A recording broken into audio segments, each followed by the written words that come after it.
Hello everyone and welcome back to the All Words Are Free podcast. I'm feeling really in the mood today, so this is great. When I say the word generation, what comes to mind?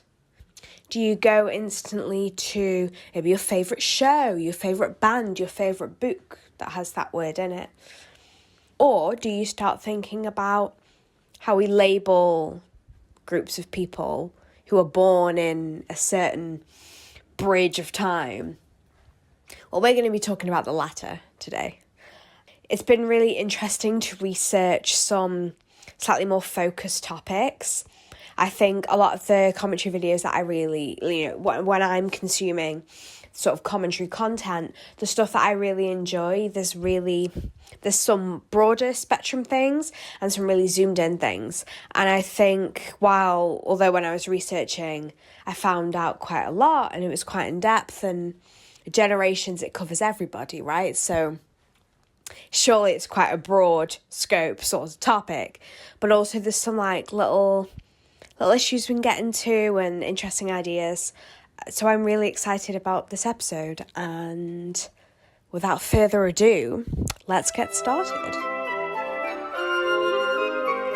So each episode has a quote, as we know, and today we're going back to Aristotle, which is very interesting actually, because the fact that, even in ye old times, they were still discussing this generational conflict and all these differences between people of different ages. And it's very interesting. I suppose you could say it's a question of just naturally maturing. But then also, is there some inherent difference in different generations just because of how they grow up, the environment that they grow up in, who their parents are, but also the society at large? Because things develop, things change over time, and that's ultimately going to have some impact on a person. But Aristotle said in a paraphrased quote, so obviously context is key, but essentially they think they know everything. And to be fair, it's a sentiment that is still held. I feel that the older generations look on the younger generations and see them as, they think they know everything, and they just don't yet. And to be fair, they're probably not wrong.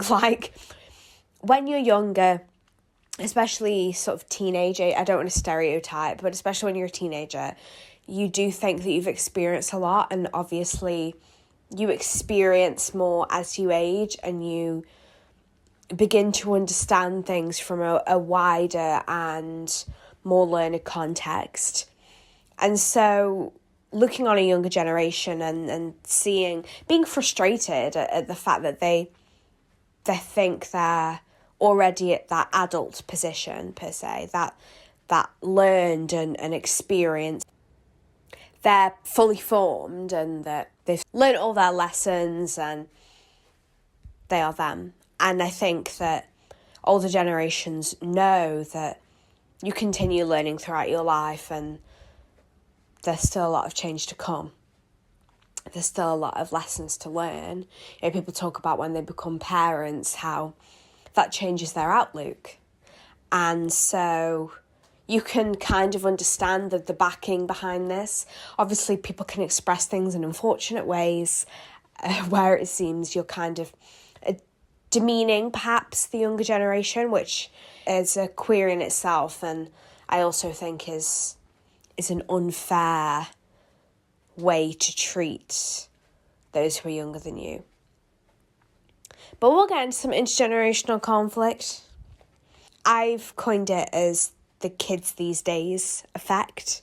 Obviously, kids these days is a typical statement, perhaps, or maybe a bit of a joke now, where older members of older generations is kids these days, they don't appreciate whatever. I feel potentially the dynamic is different between different generations. So as the more recent generations go, millennials and Gen Z, millennials will say, kids these days, they never knew a life without an iPad, and you know, things like that, very generalizing, stereotypical, of course, statements like that. And this is a point that I will go into a little bit more later, but I'm of the opinion that these generations act this way, and they always say this, they do this. 10 things do you tell you somebody's Gen Z? I don't agree with it at all, because ultimately it is a generalization. Sure, there's gonna be similar characteristics due to the culture in which they live and the current world climate, the current technologies, the current everything, access, people around them. But not everybody in Gen Z, or not every millennial, or not every Gen Xer are identical. The human race is varied for a reason. But I digress. Back to Aristotle. It was interesting to see the idea raised of having a flawed memory. So essentially, this discussed the idea that because older generations are looking back on their time when they were younger with rose-tinted glasses, per se, they see the current younger generation through that lens. And so they're comparing the current younger generation with an idealized version of their own generation when they were that age. And so they look back with this flawed memory. They're going to have those unfair comparisons, those biased comparisons. And so again, you're going to automatically see those younger than you in a younger generation, perhaps in a less favourable light. Perhaps it's higher standards. You have higher standards for them than if you looked back more realistically. But one can't necessarily remove the rose-tinted glasses, because ultimately we all do it. I think once you reach adulthood, and I'm saying this as a 21-year-old, but I genuinely think I have the soul of one much older. But yeah, I think that even at this age, university students, we're all talking about our TV shows that we watch as children, or reminiscing on our childhood, our young childhood, and seeing that as something glorified, as something beautiful and free and comfortable and relaxed. And of course, this is not necessarily the case for everyone, but those who have this advantage, those who are advantaged in their background, those who have this background, those who had access to these experiences, I look back and see myself as very joyful and happy and free, carefree, which as a young child you're going to be, but one cannot get out of this frame of mind. So while I did have an absolutely wonderful childhood, I'm still looking at it through an idealized lens. It shades my interpretation of the younger generation, because it always tends to be this intergenerational conflict, to give it a phrase, it always tends to be between two adjacent generations. So baby boomers to Gen X, Gen X to millennials, millennials to Gen Z, Gen Z to Gen Alpha. Shudder. But precisely, and I feel like, again, I will talk about this later. I'm like, Lily, you've set out you've got bullet points, you've got an order, but everything is so interlinked that I'm going to go off on one. But as a little quick interlude, yes, it feels like, because there's been a history of generational conflict, the older battling the younger and the younger saying, this isn't fair. It almost feels like you have to, because you have to partake because it's just the way it is. And we'll talk about that in a little bit as well. Interesting stuff. But yes, I do look back and I see Gen Alpha and I'm like, oh my God, I've had children. Like, do you remember? But even,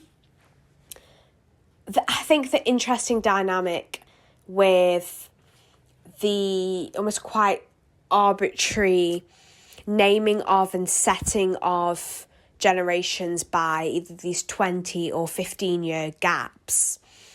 I mean, the more recent generations are about 15 years and they're just blocked at 15 years.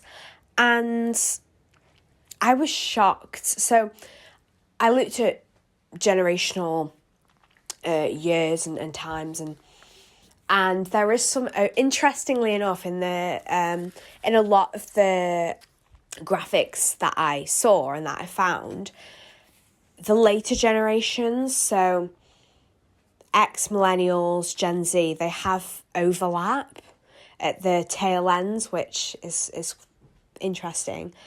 And these little overlap sections are given discrete names within that as well. And it's quite interesting to look at and see how they have been delineated. But again, they've been rigidly set. And that's not really how humans work. Humans ebb and flow, you know?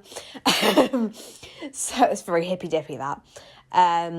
But it's interesting with Gen Z because it stretches from 1997 to 2012.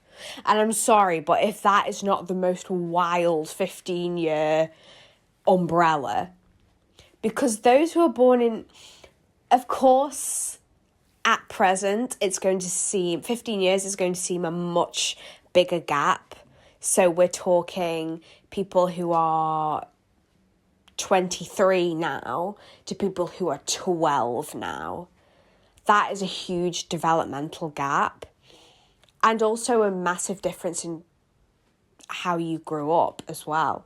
Especially with, the boom of technology and things. Like, I didn't have a phone until I was 11. Now you've got 5-year-olds having phones. Or I, for a pretty solid first 10 years of my life, and of course this depends on parents as well, but for the first 10 years of my life, I didn't, access a tablet, a phone. To be honest, I knew about iPads, and I got one for my 10th birthday, and that was kind of the beginning of getting, devices and things. But, I played in the garden, skipping ropes and hula hoops. The kids these days, they don't have this. They have an iPad. But no, it's interesting to see that because I almost feel quite disillusioned with Gen Z. I feel like I don't really fit in it. And again, maybe this is this old soul vibe. But I don't know. I see there's nothing wrong with 12-year-olds at all. Nothing against them at all. But I can't fathom the fact that in a general sense, I'm in the same generation, the arbitrary generation, as 12-year-olds. Sure, fine. But when you're assigned characteristics, that's what, it does annoy me, I can't lie. It irritates me when they say about, Gen Z lingo. Oh my gosh. People can't get enough of talking about Gen Z lingo, and this was one of the springboards, and this was one of the original ideas why I wanted to talk about generations in the first place, because people go mad for some Gen Z lingo, trying to guess what it means. And I'm sorry, but I don't use any of these words. They were talking through Gen Z Link. I was like, I'm going to play part of the game too. Like, I don't know. And this isn't coming from a place of like, oh, well, I don't use it, I'm superior. This is genuinely coming from a place of, I have not been exposed to this. I have not seen this. And then I think a lot of these typical Gen Z characteristics or typical Gen Z lingo or anything like that, to me, it always seems like it's referring to how maybe those of the ages of 12 to 17, 18 act or conduct themselves on a very generalized scale, rather than it being an entirety of a generation thing. Because it seems strange that people who are 27 now, I realised I got that wrong before and I can't edit it, so alas. People who are 27 now, maybe like 24 and above, maybe 25 and above, they're probably more irritated. They're probably like done or in denial.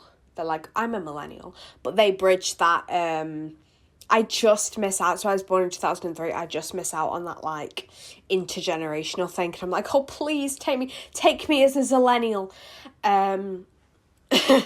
But yes, and I feel even people who are say 27 now wouldn't really identify with people who are 21. Of course, they may do. It's not saying that you can't be friends or speak very easily with people who are of all different ages or within your generation. But what I'm saying is developmentally, level of maturation, stage of life, experiences. People who are 27 are just going to have more of that than people who are 21. Depending on your own life circumstance and your choices. But yeah, I don't know. It's all very interesting. It's quite arbitrary. And the kids these days effect is raging in 2024. But the actual naming of the generations, which is quite interesting, why do they have the names they do? There is a book that was published in 1991 called Generations, where theorists Neil Howe and William Strauss named all of the generations, but specifically they were responsible for the inception of the term millennial. Curse them or not. So, I don't know, I think that's kind of interesting. They specifically came up with millennial, but all the generations were named in that book, and I think it's kind of just, people just stuck with it. Interestingly enough, because the 15 years is nearly up, so generational gaps are getting smaller. So we've got Alpha, who began in 2013, and their cut-off point is actually 2025. They've got 12 years rather than the 15. That's really interesting, because now we're going to be entering into the realm of Generation Beta. You can see the theme here. So you've got X, you've got millennials, you've got Gen Z, and then they were like, damn, we've run out of the alphabet. Let's go back to the Greeks. Aristotle would be living right now. Generation Alpha, Generation Beta, and then I assume it would be Gamma. Whoa. Maybe my children will be Gamma. I'm not even going to think about that. Wait, how long would that be? No, Lily, stop. Okay. Okay, so, yeah, because that'd be till 2040, and I would be 37 by then. Oh, no, actually. No, my kids will be Beta. Oh, that's terrifying. Okay. Right. After all that, though, and all my grievances with being part of Gen Z, I do still stand by the fact that Alpha are the most cursed generation. They didn't get to see a world. They literally didn't get to see a world without iPads and Elon Musk. What a shame. But yeah, so all this talk of generations and everything. I do still find it very generalizing. While it of course is an element, it is a sweeping brush, and potentially our news platforms and the manner in which we discuss our different generations leads to an almost echo chamber effect. You hear Gen Z are on TikTok and millennials are on Instagram. That was a literal quote from one of the articles I read.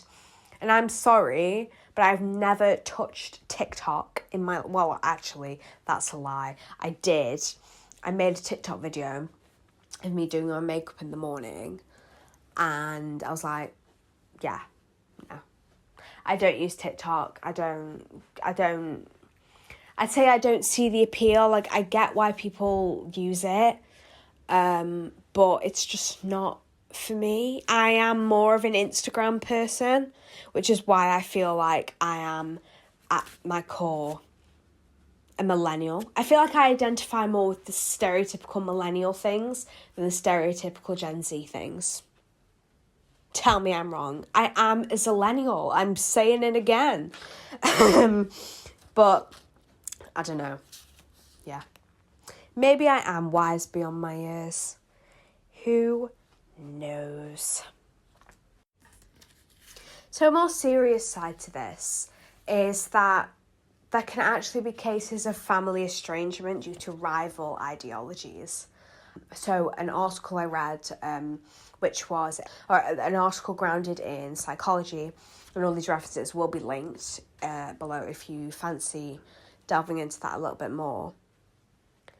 But Jean Twenge, who is a psychologist, says that appreciating generational differences is crucial for understanding family relationships, because ultimately, while one is shaped by their family, they are also shaped by their generation and the time in which they grow up. This will undoubtedly cause differences, fundamental differences between parents and their children, or grandparents and their grandchildren. And it's interesting. I think my mum was born just 4 years after her uncle, due to, when people were having children.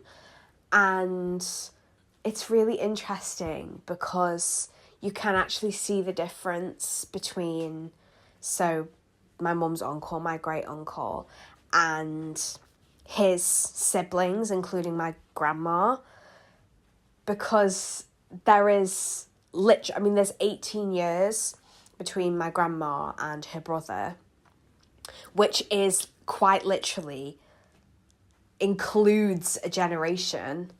There is a full generational gap there. And it's interesting to see how even in the same family environment or in the same family group, how differently people can be, which is a really strange thing to say, but it is quite striking when you see it in that such close sort of group. And it's really interesting to see how siblings who are born in different generations are quite culturally different. And I think that's what it is. I think likes, dislikes, hobbies, that culture side is really shaped by your generation. And so my mum and her uncle are quite linked in that way because they grew up watching the same films, It's really interesting point. And another point that they raised in this psychology article is that each generation is more individualistic than the next. And this is a really interesting trend. So in the beginning of the 20th century, you had the Great Generation. So this was the first named generation, which kind of began the trend. Then you had the Silent Generation. So this spans the period of both wars. Then the generation after that, you've got the baby boomers. And the sense of community and the togetherness that was built during wartime, that over generations has faded. As culture changes, as society changes, as expectations change and accessibility to different things changes, as the norm per se changes, you can see that gradual individualization of people. Before, people were in larger families on the whole, and nowadays you see more only children, more families of 2 or 3 children, and you don't tend to see these big families that they may have been having, particularly in the baby boomer generation. And with the rise of technology, and especially more recently with the idea of grafting and a work play attitude and things like that, and you see a lot of people, for example, in my generation, or who I deem to be in my generation. Of course, I can't see everyone's age on their forehead. Crazy experience. A guy came to check this is very quick. A guy came to do the meter this morning, the water meter, and he asked if my parents were in. Please appreciate my shocked silence. Yes, so you go into cafes now and see people in my generation sitting on their own, headphones in, working away. And there is this culture of working, of putting in graft, of getting stuff done, getting that to-do list. Let's go, success on the way. And it's quite, it can be very intense, but it's also this, our current society is very much catered to being alone, and this has contributed to rising levels of loneliness. People get their socialization and community, quote unquote, on Instagram, in social media, in watching videos of people rather than being with those people and talking to people. I find going out very valuable, even if only for a coffee or talking to people in a very light conversation of, oh, how are you? Yeah, I'm good, thank you. Because it really does help get you out of your own little bubble. Sometimes it starts to feel like you're just drifting between the days or in and out of a routine, or maybe even sometimes that you're not even living through your days, you're sort of dreaming through them. And the rising levels of loneliness in young people is a huge problem because it can lead to isolation. And it's interesting to pick out this trend. But I do hope that by the time we get to Generation Gamma, that we're not just, living in our own little bubble all the time. Another intriguing trend is that as birth rates have lowered over time, it's caused an interesting effect in maturation and development. So it seems that it takes children longer to grow up because there are maybe less of them in a family. So the parents' care for the child or children is only split between a smaller number. And so it fosters that sort of personability rather than it being spread over a lot of children. And say, for example, if there was a very large family, you can have a child who was 8 and then 3 children who are like 5, 3, 1. The younger children are going to have higher levels of attention, and so the 8-year-old starts to mature maybe quicker per se, at least mentally, than the children who are younger. There's also the different societal expectations of children.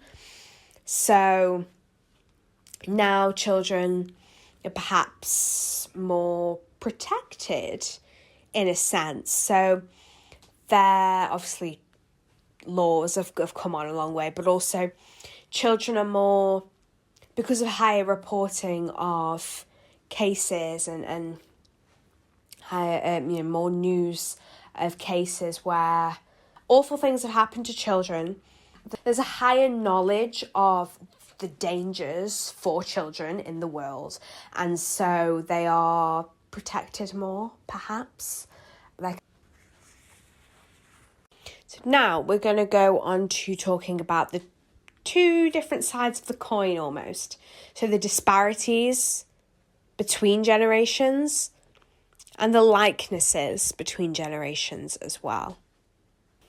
So I've talked about disparity within a generation, the idea of Gen Z language and this sort of obsessive fascination with it. But talking about between generations, there's this concept of abrupting your parents. So it is a natural thing. It's perhaps inbuilt to our biology that we naturally want to defy our parents. It's a charted and noted phenomenon that if somebody tells you to do something, you're much more likely to do the opposite.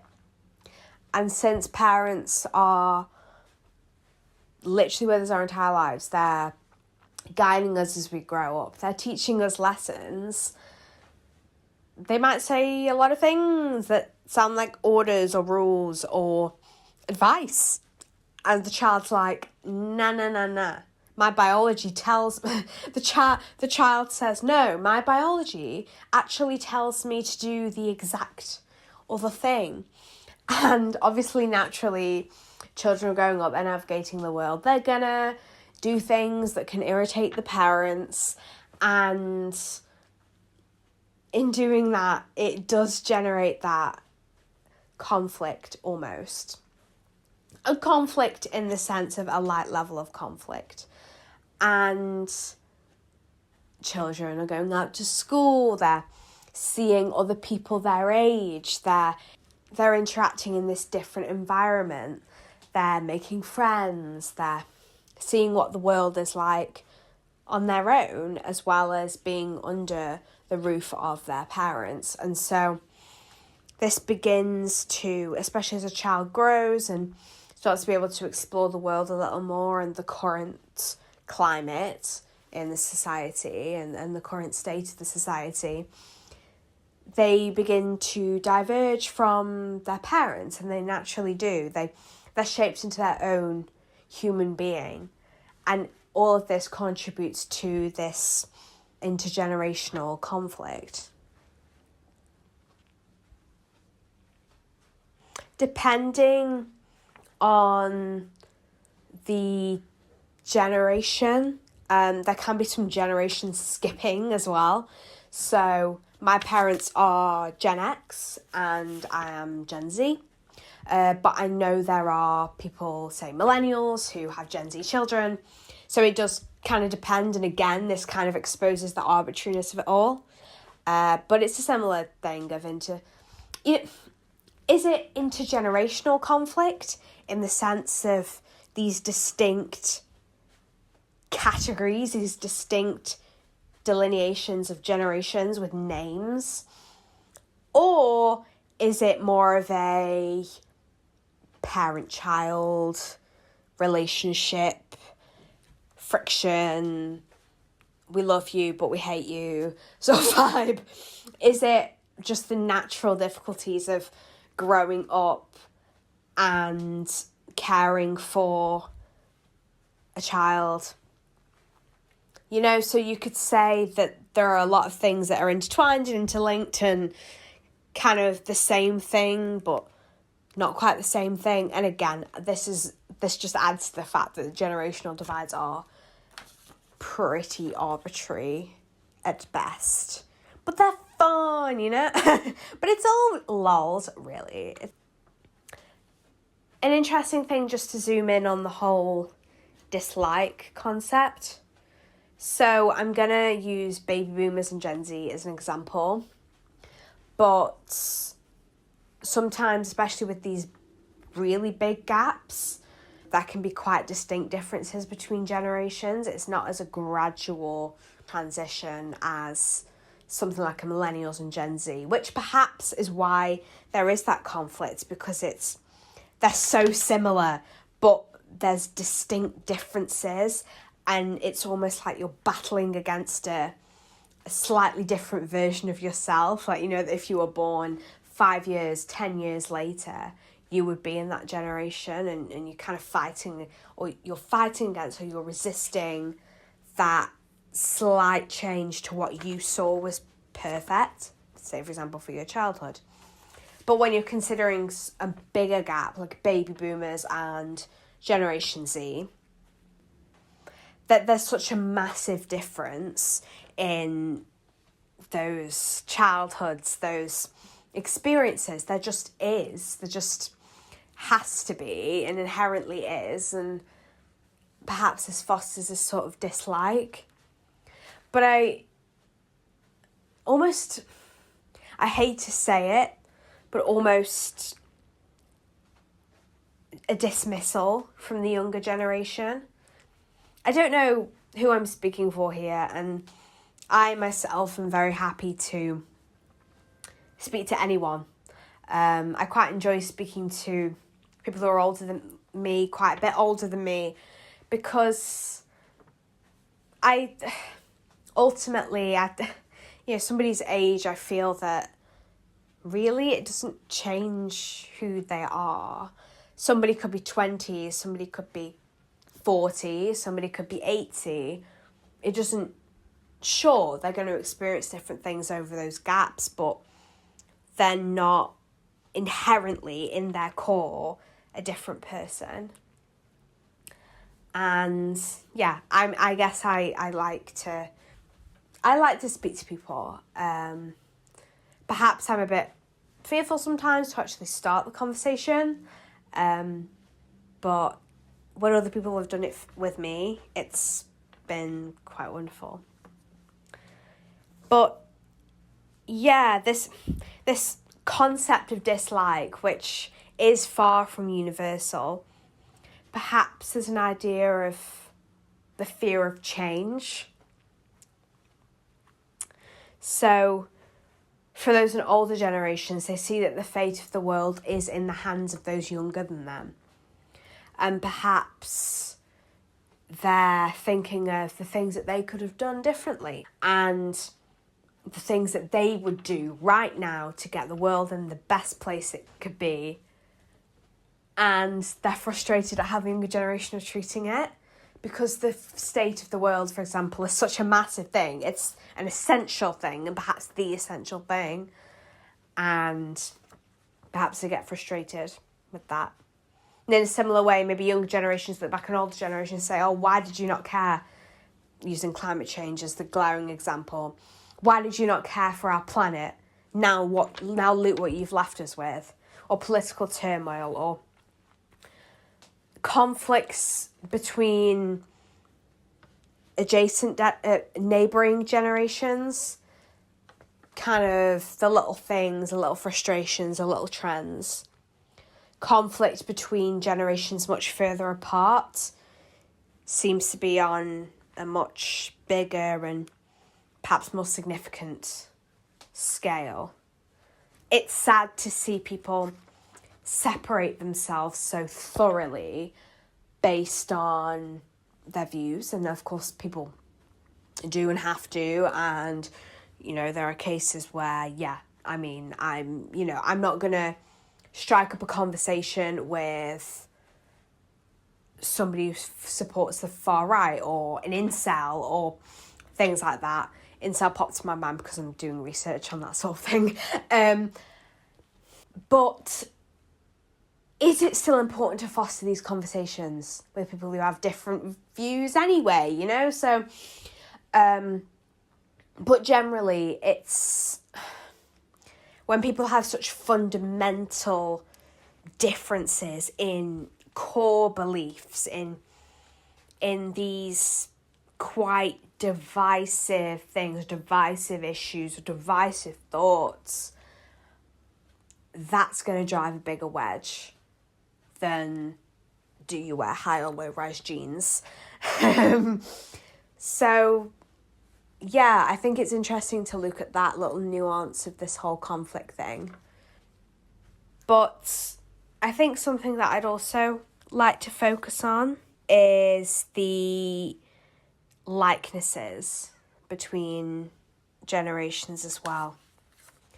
So a lot of things we can identify with each other on: humanity, happiness, sadness, emotion, the need to have a nice warm drink on a cold day, and the joy of fresh air or the beating of our hearts. All of these things are what makes us so similar, so alike, so able to identify each other as human. To zoom in on this, I wanted to look into something a bit more scientific. So I'm going to go into like genetics and stuff, which it's a really interesting piece of research. And we're going to be looking at intergenerational or inherited trauma. I'm not going to be discussing any actual traumatic events, but if for any reason people do not want to continue, that's totally fine. So when looking at fathers who have experiences of hardship or violence, for example, being veterans, there was thought that maybe this trauma was transmitted to a child in some way. Now, this is really interesting because obviously our DNA is a particular code and is the way it is. Our life experiences can't change our DNA code, but something that they can do is change the way in which this DNA is expressed. So by a process called epigenetic changes. Epigenetic literally means on top of the genes or on top of that genetic code. Through these changes and these alterations that occur under periods of high stress these can actually be transmitted to future generations. Now, this pattern was originally noted when looking at veterans, so specifically the paternal line we're going to be talking about here. But when looking at veterans and the generations after the veteran and the generations before the veteran, and you can see a distinct difference. So by simple observation, you could see the characteristic differences. So children or future generations after these veterans or these fathers who have experienced hardship or traumatic experiences, they have higher incidence of illness, higher risk of certain disease, higher vulnerability to periods of stress as well. So to begin these investigations, they looked in mice and they did something called the cherry blossom experiment, which I also talked about in my aging essay, which I wrote a little bit ago now. But this essentially was testing for the possibility of transmitting things by epigenetic changes, and largely the changes were father to son transmitted. You didn't really see father to daughter. Now, this is really interesting because it shows a sex-biased link. Now, while this was not really clarified at this point, they did think that it was epigenetically linked, and maybe there's some sex specificity. There is this concept called gene imprinting. So with gene or genomic imprinting, this essentially means that the maternal line and the paternal line both have their own different but specific epigenetic changes. So epigenetics can be summarized with a collection of what we call modifications. So these modifications could involve the genetic code being decorated by particular chemical groups, using particular atoms, chemical groups, and these can be in particular places in the genetic code for the mother, and then in different places for the father. Now, the special thing about this imprinting is that normally during fertilization, all epigenetic changes are eradicated because this allows the process to occur, and then this means that the child has their own special sort of epigenetic code.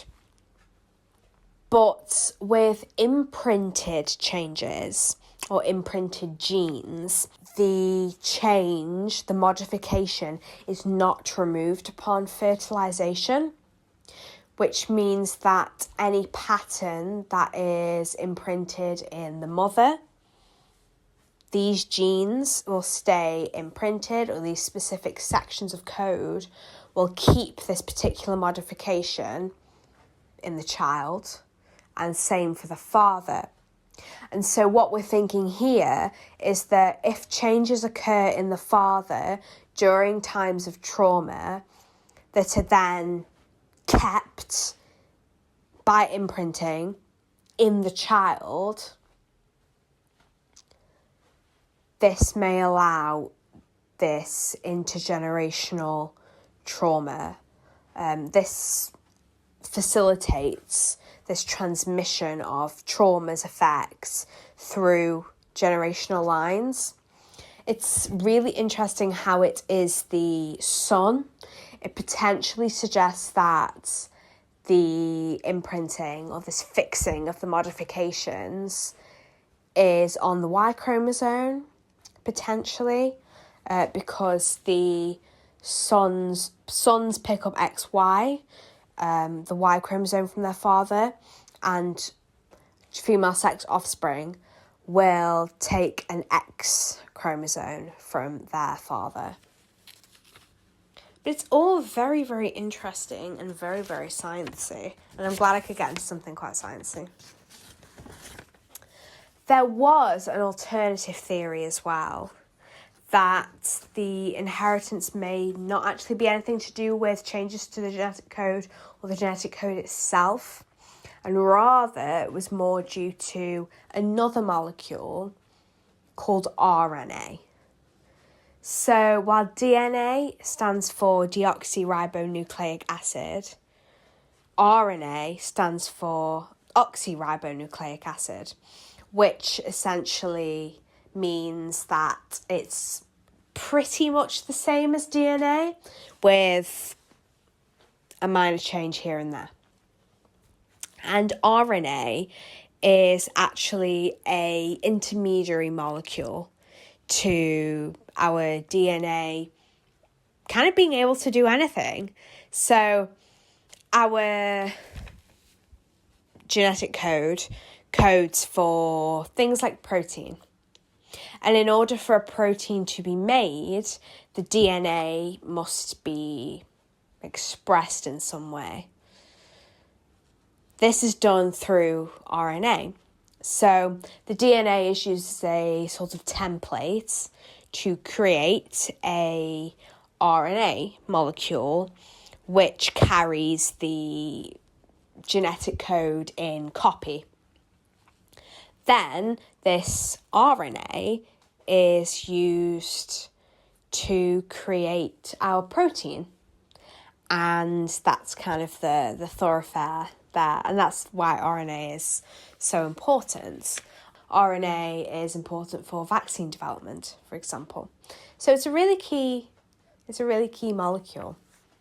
And in this case, with intergenerational trauma, when mice were tested, they saw some pups of traumatized males, to put it bluntly. They had altered RNA molecules. So the scientists actually saw lengthening of these molecules in the male offspring. In the female offspring, the case was a little bit blurrier, which again shows this bias towards the male line, which is very interesting. They saw lengthening of these molecules. Now stick with me here, guys. I have a theory. Just potentially a little idea is maybe if these RNA molecules are longer, there's a higher chance of them coagulating with each other. So there's more chance of them sort of bundling all together, getting twisted up together, or causing the cell to stress out a bit. The cell's like, oh my God, too much.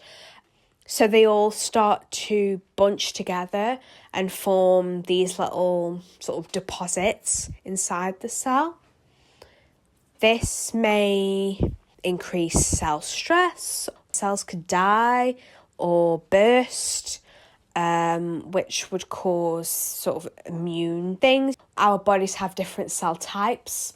So perhaps if certain cells had this lengthened version of the RNA and it caused cell stress, perhaps this would stimulate a particular disease state or make one more susceptible to a particular disease state.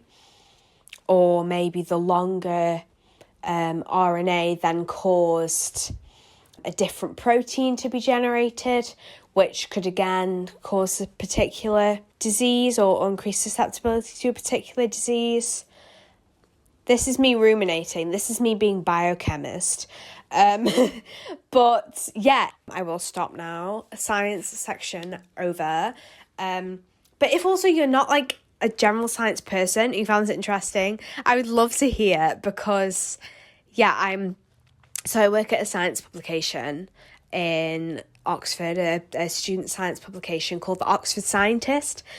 And we really love people to maybe pick up a science magazine who maybe haven't done before, or we just want to get it out there. And it's nice to share science with people who maybe don't have a science background or have never really thought about science that much before, beyond, say, what you do for GCSE. So it'd be really nice to, kind of hear your thoughts on this more sciencey section. Would you like me to do a bit more, explain some concepts or look into some stuff? It'd be nice to do some popular science things or things that link to science. This is why I especially looked into this for this episode, because I thought it would be nice to kind of inject some more science into things. But going back to the general point of likenesses within generations, there is so much good. There is so much good that generations can give to each other. We just have to allow it. We have to listen to each other and respect each other. And it's a fundamental thing, and I think we can do that. I think you can't stop conflict, and you can't stop petty things, you can't stop bigger things. But you can respect people, not put stereotypes onto them. We're all human in the end, and maybe our whatever generation we're labelled with doesn't really matter that much in the end. And one of the things I I did find really interesting that I raised briefly earlier is that by being given this particular label, or the fact that we're told that, oh, well, this generation hates this generation because of this, or, oh, well, you're always going to battle against the previous generation and the next generation because it's just how things are. Or why does it have to be how things are? Sure, you're naturally going to have differences, key differences that maybe feel all annoying.